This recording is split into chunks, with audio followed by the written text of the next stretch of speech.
താങ്കളുടെ bank balance ഒന്ന് വെളിപ്പെടുത്തണം. പറയൂ മിസ്റ്റർ ജയകൃഷ്ണൻ.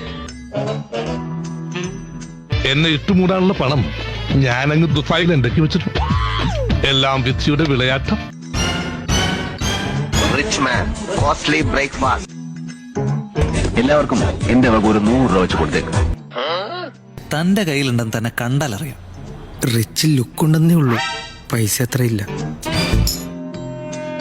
അംബാനിക്കൊപ്പം പണക്കാരനാണ്. അംബാനിയേക്കാൾ ഈ എന്റെ കാര്യം പറയുകയാണെങ്കിൽ തന്നെ ഒരുപാട് കോടികളുണ്ട്, പക്ഷെ മനസ്സമാധാനമില്ല. ഈ ലോകത്ത് മലയാളിമാർ മാത്രം പോരാ, പിത്തക്കാരും വേണം. ഒന്നവിടെ എവിടെയെങ്കിലും ചെന്നിരിക്കൂ. കോടീശ്വരന്മാരെ ഇങ്ങനെ ശല്യം ചെയ്യരുത് പ്ലീസ്. എന്റെ കയ്യിൽ 5 പൈസ ഉണ്ടെങ്കിൽ നീ ചത്തുപോട്ടെ. ഞാൻ ചത്തുപോട്ടെ എന്നല്ലേ? എനിക്കിപ്പോ വിശ്വാസം നിന്റെ ഈ കാശുണ്ടെന്ന്. ചേട്ടാ സത്യമായിട്ട് എന്റെ പൈസ ഇല്ല. ലക്ഷക്കണക്കിന് രൂപയുടെ കള്ളപ്പണം നിങ്ങളുടെ കയ്യിലുണ്ട്. നിങ്ങൾ രക്ഷപ്പെടാൻ നോക്കണ്ട. എന്റെ ഡാഡി കുറച്ച് റിച്ച് ആണെന്നറിയാലോ.